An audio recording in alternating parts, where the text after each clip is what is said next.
told you. You wouldn't? I wouldn't. I just better do up my jacket.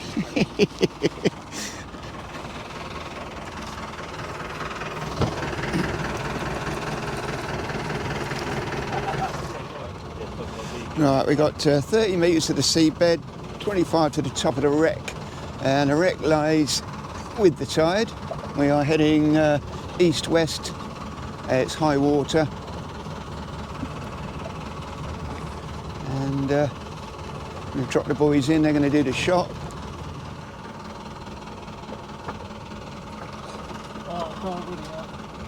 You happy?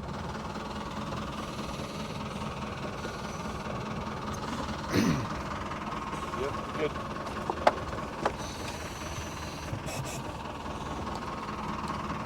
Alright, I'll drop you on Rob's side.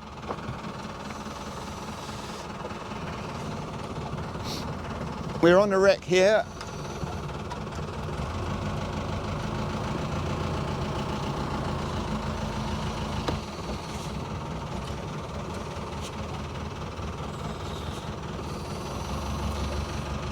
Okay, cut across.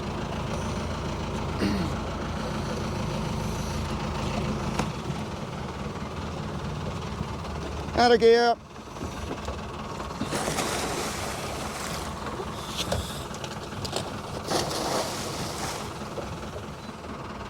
Time them in. 11:43. Good.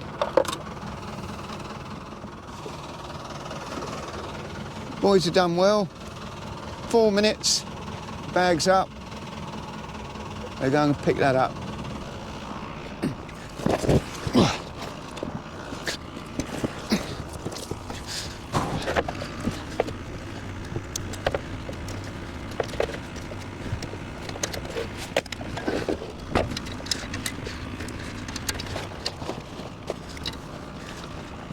Getting straight nicely. Keep them tidy.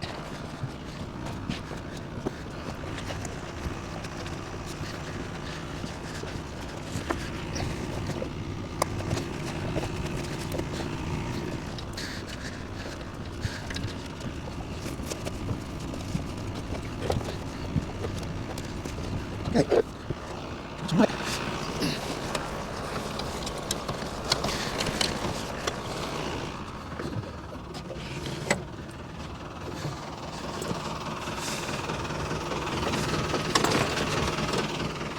Super, all ship shape. Right, better start getting ready. Right, SMB up. Oh, 2. So they're on their way. You can probably see Beachy Head in the background there. And straight ahead is the lighthouse in the distance. And then you've got Eastbourne to my right. And then you've got Eastbourne Basin here. Out we're all on our own today, so that's nice and peaceful. So it looks like we've still got slack water, which is good because I haven't been in yet. So the furthest little boy is our slack water boy. So all the time that's up, it's not running.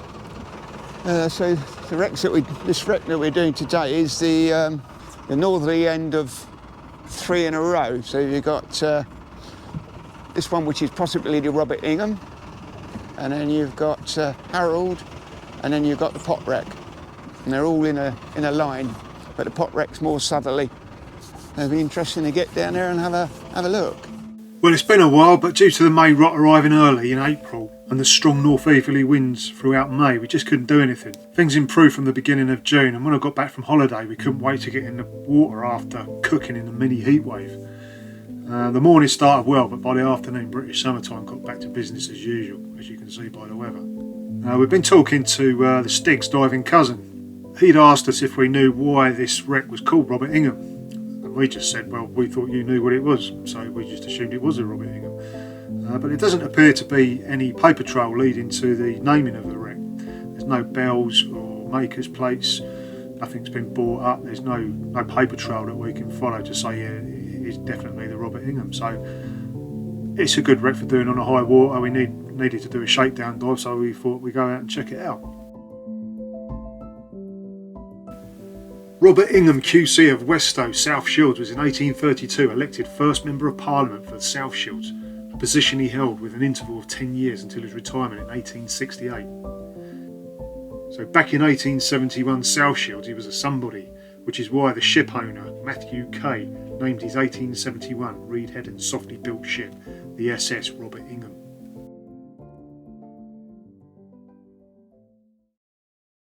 Here we are on a balmy summer's afternoon. Lovely this heat wave we've been having. Beautiful. Well, don't forget the hosepipe ban. Oh yeah. Well, finally stopped raining.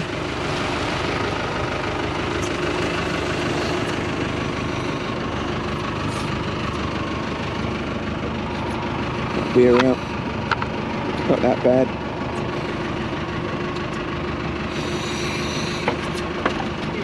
You're going to be all right diving slack. Yeah. Yeah, I'm not as silly as you, waiting for the slack water. You want to try diving in 1.3? No, I really don't actually. I'll leave that to the Wallies. Well, you have a nice time. Oh, sure, yeah, sure I will. Yeah, good. All tied in for you as well on the bows. There's a good lad. Yeah. Don't drink all the beer.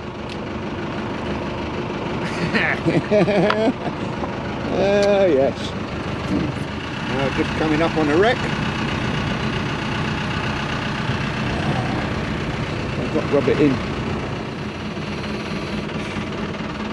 Out of gear.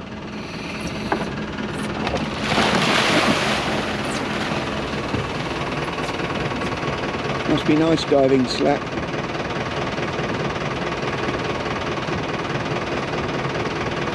It's taking ages to get over it. You'll have to swim.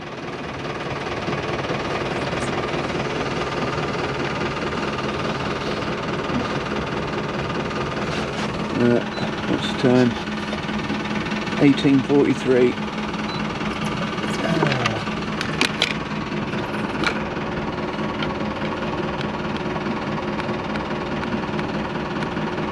Okay.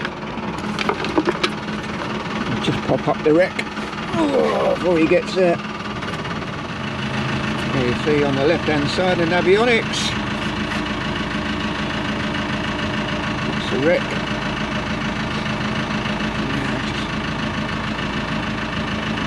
Just look at the port. Come on you come. That's it. And then we should run up the wreck.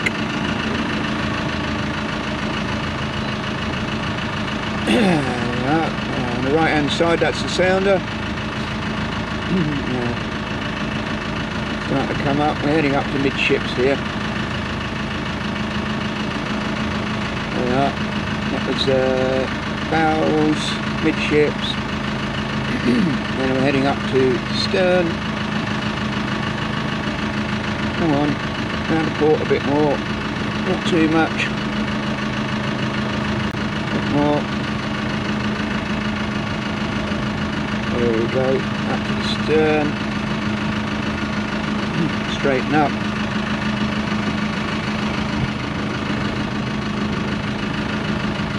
Yeah, it's quite a bit under the sand, so you've just got these high points in various places. Quite broken. Bad dive though. Okay, so we just landed on a wreck where Jamie's tied in on the steering quadrant, on the stern there. Just dropping over the back. Going down here you can see that's where the rudder is in the prop. They do know that Robert Ingham's got a 4-bladed prop, so when we got down here we could only see 3 blades, but the other one snapped off. I did film this over. Well, there's footage. I've got some pictures from about 10 years ago, and there's this footage is sort of mingled with some other footage we've taken. We've really struggled to get any visibility, so it's taken ages to make this video. That's the rudder post there, and the actual rudder's been bent right over onto the port side. It's looking back up at the stern.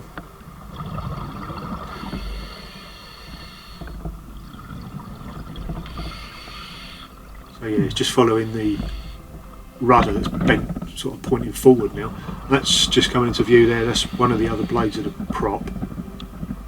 So there's one there, you can see the one sticking up, the other one was you can see sticking out horizontal on the other side. There's some footage from another diver that went actually underneath of the prop. Right at the bottom there you're seeing the, I guess that's a keel of the ship, buried down into the sand, and then up on the top of the picture there, that's the centre of the prop.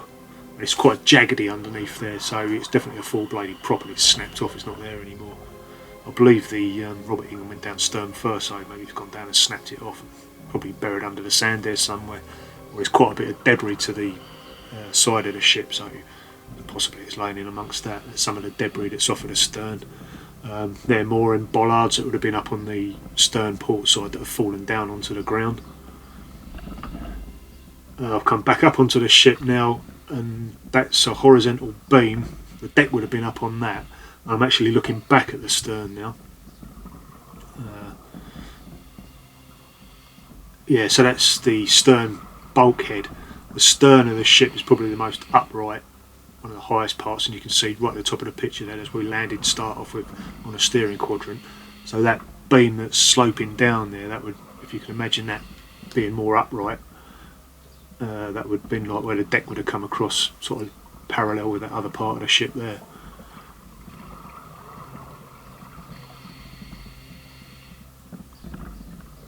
I'm just going to go into the stern and see if there's any. It's a piece of lead that Jamie was sniffing around at. Just going to go in there, see if there's any sort of auxiliary steering helms or anything like that kicking about in there. It's always a good place to go having a sniff about into the stern areas.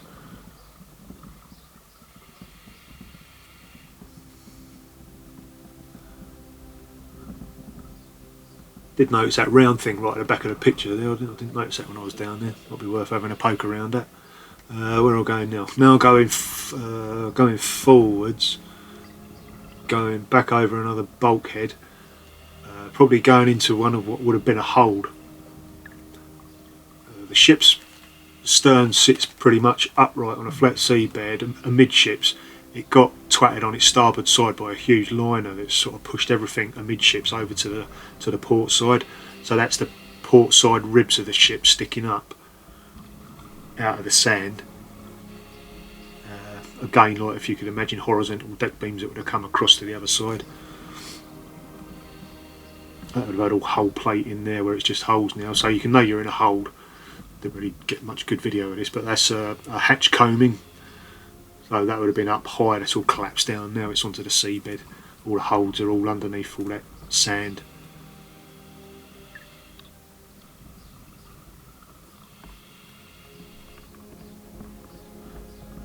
Where there's a hold, there's a winch. That winch has sort of fallen over on its... Well, it's gone upside down now, it should be up the other way.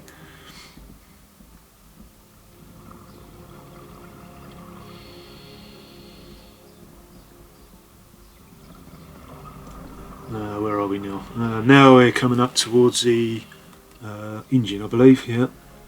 Yeah, so 2-cylinder compression engine.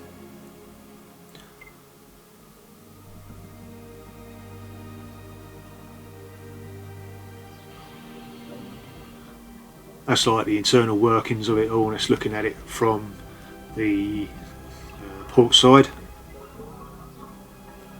So where there's an engine, there's a boiler, and it's a big old boiler there. That's quite a, that boiler, if this is a Robert Ingham, and it probably is, that boiler's probably quite new. It was only fitted shortly before it was sunk, which might account for the fact that it's got that, I don't know what you'd call it, that dome on the top of it, smokestack or something, I don't know. That's a donkey boiler. It's interesting that the reports from the guys that were on it said that the boilers both exploded, and they both have got large holes in them, like that's right at the top of the screen here, just coming into view there. You can see that they had a big hole in it. I'm not sure if this would have sat up right, been sat up on deck. It worked all right when I was in port, worked all the auxiliary winches and stuff, worked all the winches. There's a brick there, I don't know if you can see that very clearly, but there's a brick, Butte fire bricks. there's quite a few of those scattered around underneath this boiler. I didn't actually get them all on film, but there is quite a selection of them. Jamie picked a few up just to check them out. Put a picture up on screen. So there was talk of it perhaps being a cargo that's thrown a bit of a spanner in the works, but we do actually think they would have been some sort of insulation. You just wouldn't have a boiler just sitting on a deck. It's got to, it's got to sit on something, so it'd probably be sat on those fire bricks. That's part of the boiler. You can sort of see the insides of the boiler, and again it's got a big hole in it, which sort of tallies with the crew saying that the boiler blew up shortly after it sunk.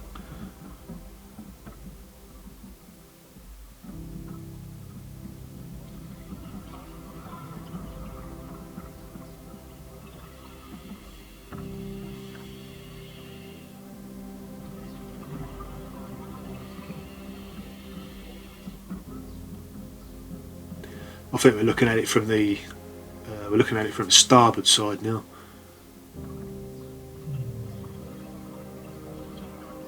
See all the rods and pistons that would be, flying up and down when it was working.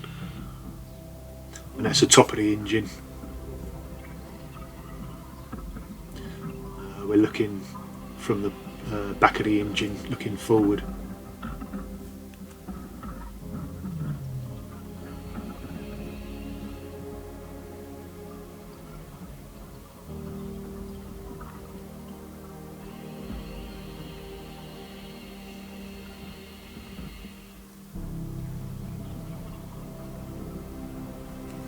Two-cylinder compound engine, all fits in with it being the Robert Ingham. One single boiler. I couldn't find anything in Lloyd's about it having a donkey boiler though, but there is talk in one of the reports from one of the guys, I think it was a boatswain Swanson, he also says the donkey man had a very narrow escape, so it obviously did have a donkey boiler on it. Now annoyingly I didn't film the steam helm, but I have got a screenshot from an older video that I did where you can see the nice brassy helm lying poking down into the sand. So yeah, if you can imagine the spokes of the ship's wheel will have been coming out of that.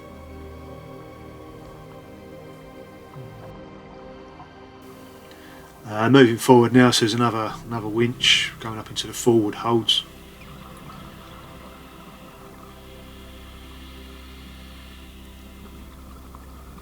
Another winch. I'm not sure if that's an anchor winch. I'm not sure how many holds this had forward and aft. You see a hatch comb in there, so you're over another hold. The combing's a raised part up on the deck to stop the water flooding into it. That's probably a spare anchor, one of the flukes of a spare anchor. We're right up on the bow now, which is pitched over on its about sort of 60 degrees, laying over on its port side. Kind of looks like it's on its starboard side, but it's not.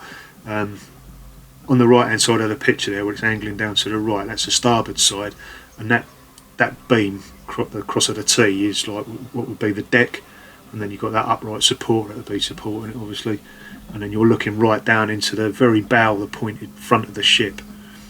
And you can see where some of the hull plating sort of disappeared, and you can look through.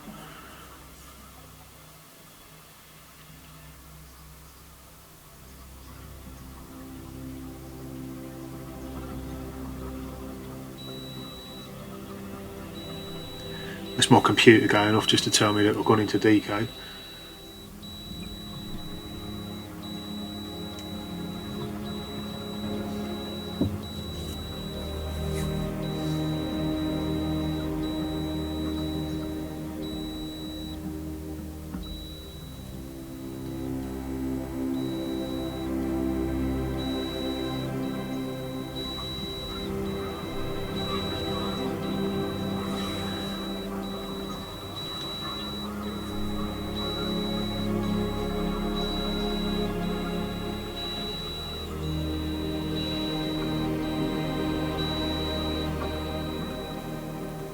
Yeah, you can look down through what would have been, an area where you'd have been walking around. You can look down, you can sort of see the seabed through the bottom of the ship now.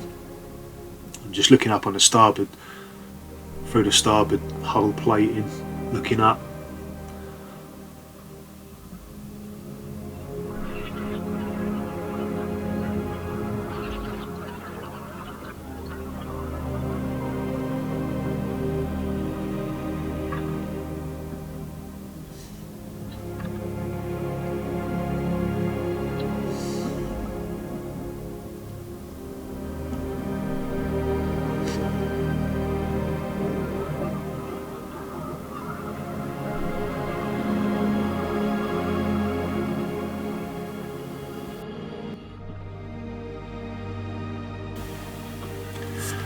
I've come out of the bow now, I'm out onto the seabed, just turning around. There's a lot of debris on the floor, especially on the port side. And there you're looking at the port side bow. It's the very front of the ship.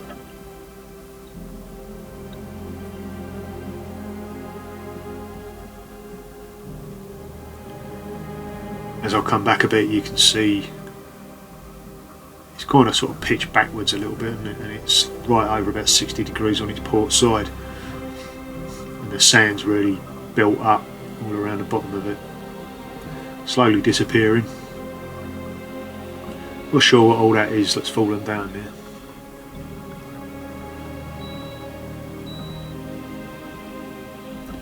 Whether it's a capstan or something, not really sure.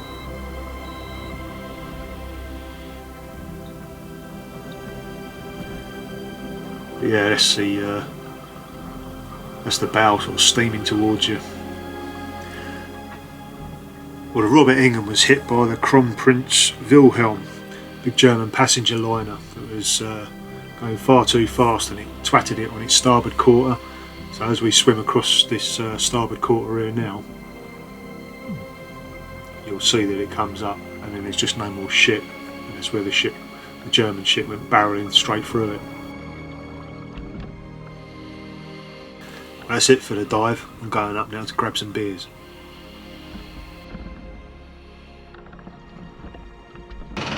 Yeah. Cheers. Cheers. Choke a rat. Yes. Choke a rat, sir. Choke a rat. Choke a rat.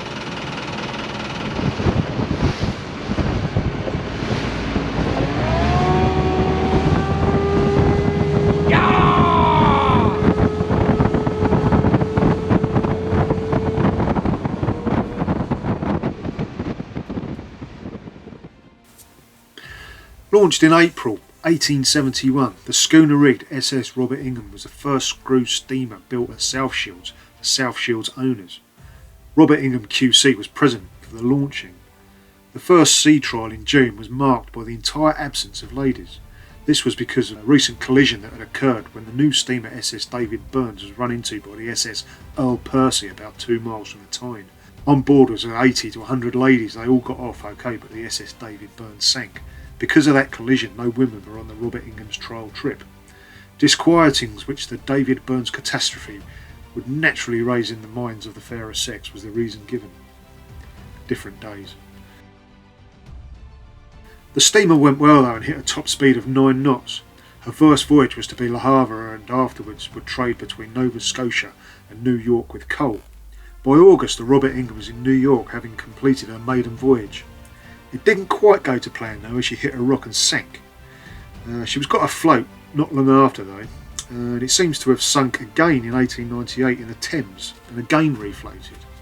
The final time that the Robert Ingham sank though was when Captain Elliot, skipper of the Robert Ingham, said his vessel had left Southampton for Newcastle on a Tuesday.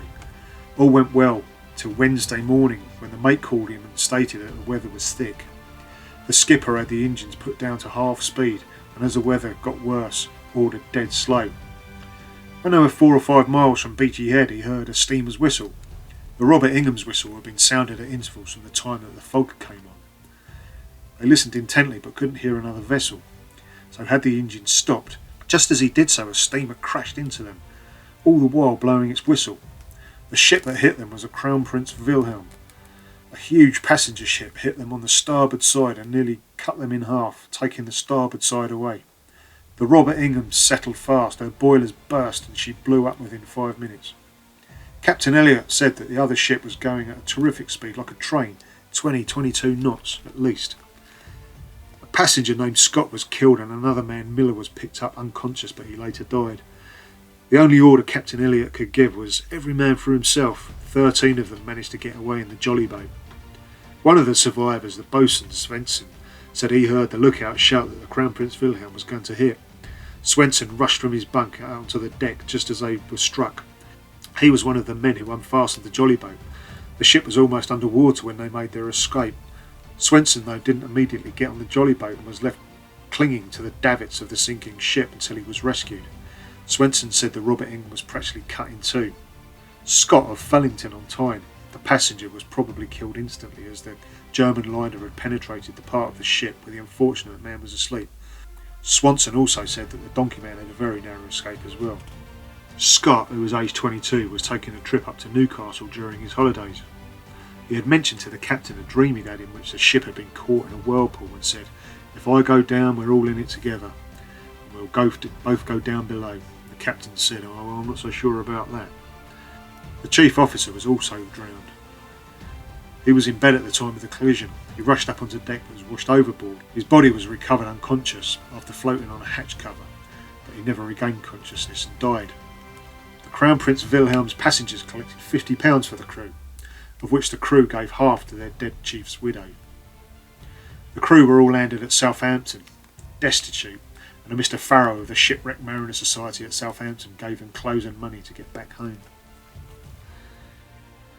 So why is that wreck Robert Ingham?